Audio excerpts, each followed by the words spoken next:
filed a notice of tender payment. I'm challenging the jurisdiction Actually, that's not that correct. The file indicates that you submitted an affidavit of poverty. on the order, it did not specify how to pay. It was Ma'am, your respectfully, obligation. Mr. Freehoff, respectfully, please mute ma'am, Ms. I need to Ballard if finish she's going what to I continue to have to speak over me. say. You cannot Because make a obviously you ruling over disagree with something my that you order. don't know. I'm sorry, Ms. Ballard. You cannot make I a did not hear ruling you. over something you can't know. You saying you don't know is an unacceptable response. Ms. Ballard, what? I'm not going to call your case formally right now. Right now, what I'm looking for is how long do you think that it will take to present what you want to present to the court today? To my understanding, has the court reviewed the affidavits that has been submitted? Yes, ma'am, I have. Welcome back, guys. This case feels less like a court hearing and more like a live audition for an alternate reality show. I've got a sovereign citizen who apparently thinks rent is just a suggestion. Instead of paying her landlord, she shows up in court with DIY documents and a legal strategy that sounds like it came from a deep YouTube rabbit hole. She's tossing out lines like, "I'm a living woman on the land," and insisting that contract law doesn't apply unless she personally agrees to it. The judge gives her far more patience than most of us would, but eventually even he hits his breaking point, and when he does, it all unravels fast. Honestly, if someone handed you a piece of paper claiming your lease is invalid because money is fiction, what would you do? Let me know down below now. Let's dive in and watch this crash unfold in real time. Okay, so what can I expect as far as procedure? How will this hearing go? Well, so typically what will happen, because you are the movant, you're the person presentation that you would want to make. Sometimes people choose to do that. Some people don't choose to do that. But the idea is that if you wanted to explain to me what your position is in some shorter or different way from how you put it in the filings that you made, and then I would call on Ms. Akpati on behalf of her client to make a response. And then typically, because you're the movant, I would let you have the last word. And then sometimes I rule during the hearing. Sometimes I take it under advisement. It just depends on the circumstances. But if you wanted to make a presentation to outline verbally for me what you believe are the important issues, how long would that take?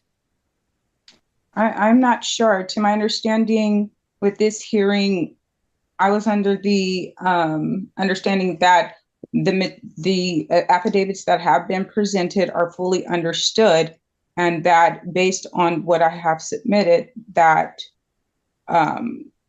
there would be a proper decision and Okay. ruling. Okay, so I'm interpreting that, Ms. Ballard, as you wanting to rest on the materials that you've sent, and that's perfectly fine. Ms. Akpati, what presentation, if any, did you intend to make? I'm just trying to get a time idea of how long this might take. 5 minutes, Your Honor. Okay. From my position, I filed an affidavit of priority interest in the property. I don't understand how we can be at this point when I'm not a tenant and there's no contract for being a tenant. The other party, the opposing party, says that they have interest in the property, saying that they have a sheriff's deed, which is what it's a color of title. It's not the title. There's no position of equity with that sheriff's deed. So to my understanding, with there not being a contract, and I'm challenging the jurisdiction of this other entity. I'm requesting that this motion under the titles, under the Rule 60V, that, this is thrown out. It just, we don't have a contract. There's nothing to really argue here. So, it's clearly displayed and stated in the affidavits that I submitted. And bottom line, we don't have a contract. The other entity does not own this property. Okay. I have priority interest and equity in this property. Okay. Thank you, Ms. Ballard. As I said, I have had a chance to review the magistrate court file and the She's out here acting like rent is some kind of trap set by the deep state and the judge. Just the final boss in her imaginary video game. But legally, the moment you sign a lease and accept the keys, congratulations, you've stepped into a binding contract, not a late-night philosophical debate. Sovereign citizens love shouting about natural law, but let's be real. Natural law won't stop the sheriff from knocking when you haven't paid rent in 6 months. appeal materials that you filed in this case. One question I did have, Ms. Ballard, is that part of the order that was entered against you, which you are challenging here, right? That the magistrate judges, the purpose of this action is because the magistrate judge entered an order that said that you were not entitled to possession, and that and you're challenging that order. And I understand that part.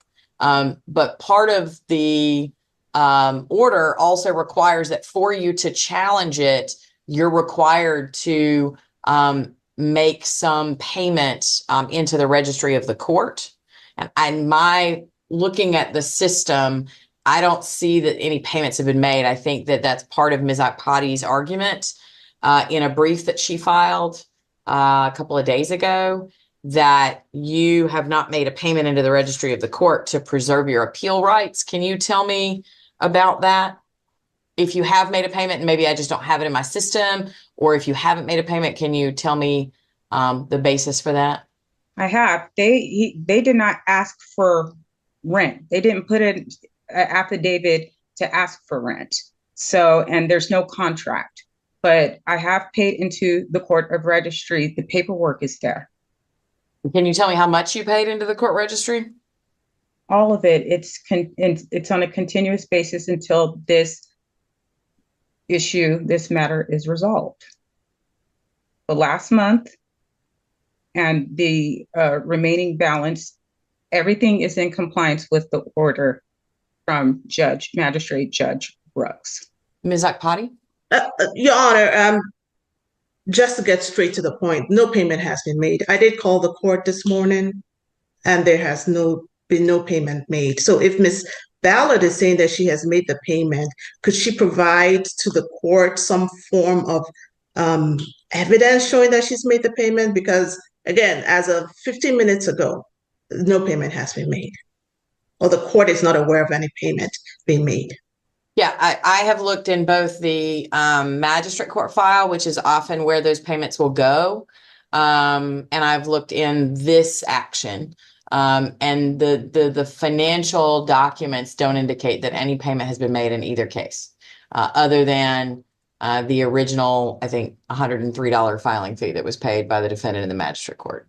I don't see anything that indicates payment. I'm happy to follow up with the court because sometimes the clerk gets a little bit behind, but do you have any documentation regarding when you made those payments or the amount of the payment? It was a couple weeks ago when I filed it into the court of registry. Okay, what did you file? Did you file like a proof of payment, or what did you file?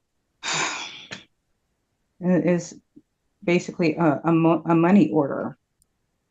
I apologize. I need to take a brief break for something. Hold on just one moment. Okay, Ms. Akpati and Ms. Ballard, I apologize for that brief interruption.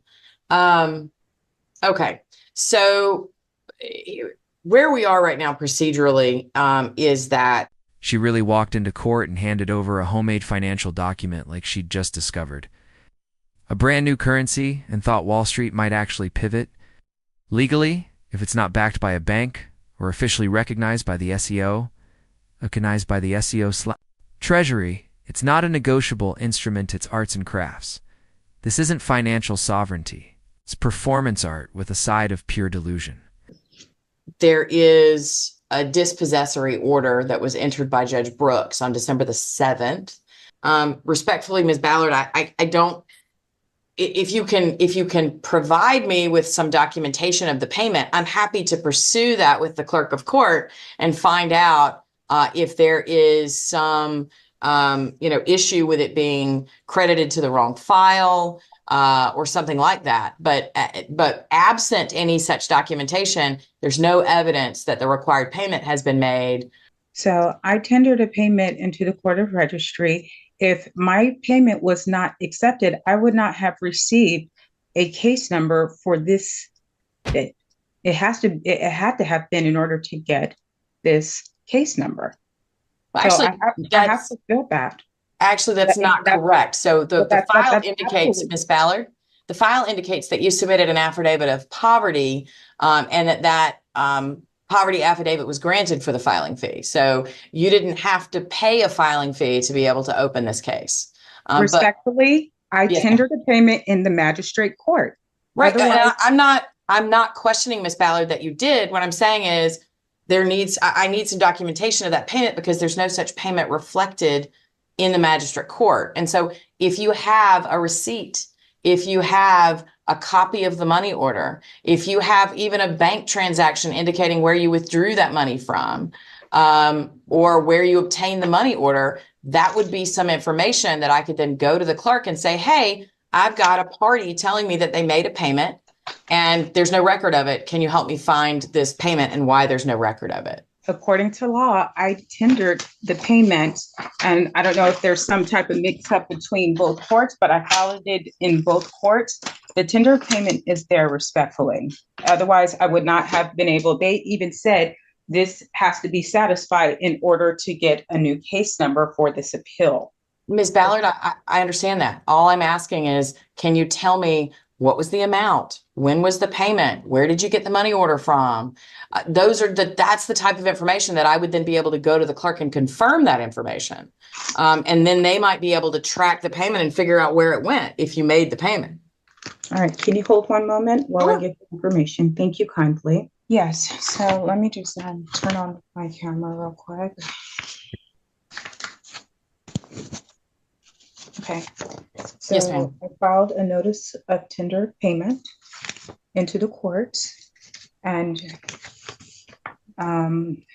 so to settle this account, I did file a tender payment to the courts, and I'm sure you can see the affidavit in there, and it has proper endorsement. It's been properly endorsed, and she's basically weaponizing paperwork, flooding the system with nonsense, and hoping something sticks, like a legal spam folder.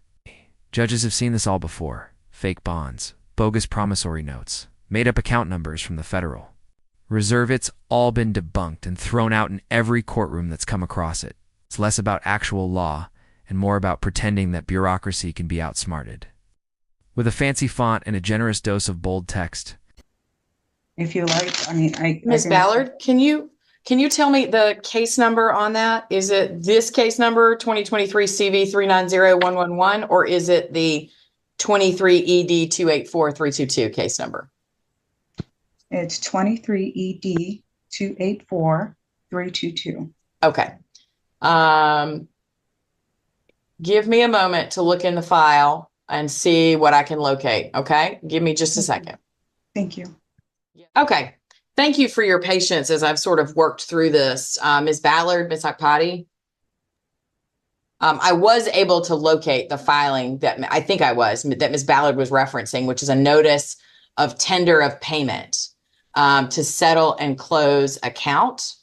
Yes. And is that the thing you were referencing, Ms. Ballard? Yes. Yes. Okay. That was filed. It was filed in the magistrate court on December the 12th. Yes, that is correct. Okay.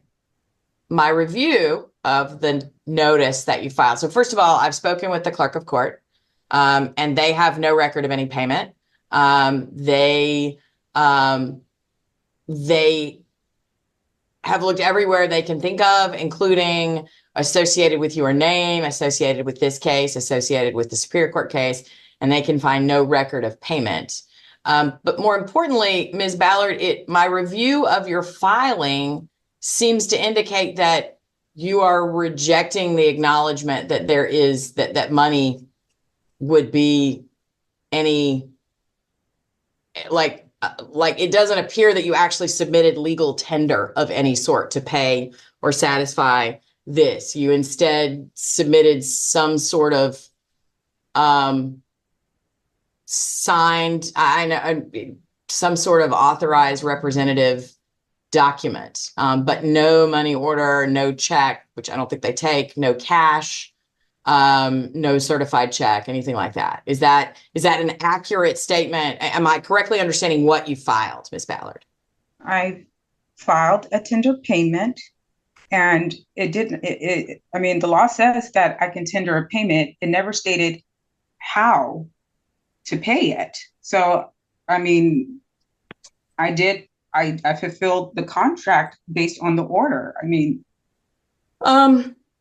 Ms. Akpati, other than the motion that you filed regarding the lack of payment and your statements here that there has not been a payment, what is your position on behalf of your client on this matter? My position is that this matter should be dismissed. The Ms. Ballard has to comply with the order of the court before filing this appeal. And so I have reviewed what you filed now that I understand what I was supposed to be looking at. And, you know, due respect, ma'am, but it is not filing a paper that says I hereby tender payment that is not actually accompanied by a payment recognizable in legal acceptable tender in the United States. Then you have not made a payment under any legal definition that I am aware of. And so as a result of that, what species? Excuse me, Ms. Ballard, I'm speaking, and in a moment I'll let you respond. So, I mean, on the order, it did not specify how to pay. What species of payment is on there to pay? It was not specific. Here we go. She's about to start tossing out legal codes like she's reading from a spell book she found in her uncle's glove box. The UCCC isn't some magical override button for basic contract lits like citing boat safety regulations. During a speeding ticket, the scariest part? How confident they are while quoting laws that have absolutely nothing to do with their case. I'm sorry, are you saying it wasn't specific in amount or it wasn't specific in method? In method, yes. Okay. I disagree. This is a standard order, and the vast majority of everyone I've ever dealt with that deals with these orders understands that when it says tenant must, in capital letters, make the following payments into the court registry by the time specified, everyone understands that I've typically dealt with that means money that is recognizable as legal tender in the United States, which would either be cash or a money order or a certified check. And in the absence of those things being paid, then the court wouldn't have any choice but to dismiss the appeal. And so I gave you a bill of exchange, which is the same thing. I'm sorry, ma'am? I gave you a bill of exchange, which is the same thing. No, ma'am, it's not. A bill of exchange is not recognized as legal tender in the United States, and therefore it would not satisfy the requirement that tenant must make the following payment into the court registry. Will you be so kind to confirm under what law? For that reason, I am dismissing case number. I mean, ma'am, I object. I object. I mean, it's there. Under what law does it say that it is not a legal payment, a legal tender? So, in all honesty, I don't know the answer. I could do some research and find the answer, but Ms. Ballard, it's your obligation as the movant to provide the information that the court requires in order to understand your case, to accept your case. And you have not provided me, more importantly, with any documentation or a legal citation that would provide me with some sort of basis to accept your providing me with this note of exchange as legal tender. As I said, my understanding of the law is that a note of exchange is not legal tender recognized in the United States, and therefore it does not constitute a payment. You have not provided me an answer, but under what law? Yes, ma'am, I did. The answer I gave you was that it was your obligation. Mr. Freehoff, please mute ma'am, Ms. I need Ballard to finish what I have to say. Mr. Freehoff, please mute Ms. Ballard if she's going to continue to speak over me. Thank you. Ms. Ballard, you've been muted because you continue to speak over me, which is disrespectful to the court. I'm not Okay. trying to be respectful. You're Ms. Ballard, interrupting me and not properly you are giving me due continuing to process speak, and Ms. Ballard, stop. I understand that you do not like the outcome. I understand that you believe that that legal tender or notice of exchange that you gave me should count, but it does not. The answer to this question is that the order that was entered says that tenant must make the following payments into the court registry, and there were no payments made into the court registry, and the filing that you submitted does not constitute a payment of legal tender into the court registry and does not constitute compliance with the order that you make a payment into the court registry. And therefore, the case is going to be dismissed. Case number 2023 CV 390111 will be dismissed for lack of payment. Anything else that the parties need? Ms. Ballard, you may pursue whatever appellate rights you wish to pursue. You cannot make a Obviously, you ruling over disagree with something my that order. you don't know. I'm sorry, Ms. Ballard. You I cannot make did a not hear ruling you. over something you can't know. You saying you don't know is an unacceptable response. Respectfully. Ms. Ballard, as I said, my answer was, if you would like to direct me to case law that says that what you Is this a submitted court of is law? legal, Ms. Ballard. And that's how it ends.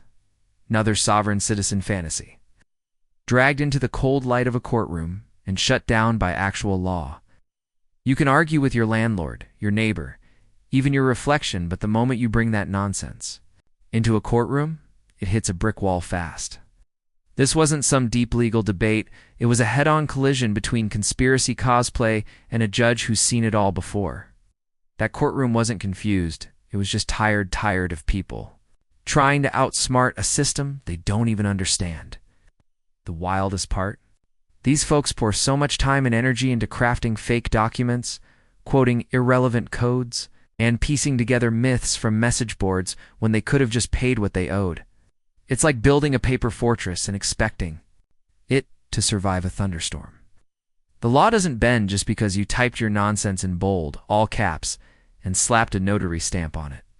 Judges are trained to spot this from a mile away, and it never ends in a win, just ends in more paperwork, more court dates, and more embarrassment.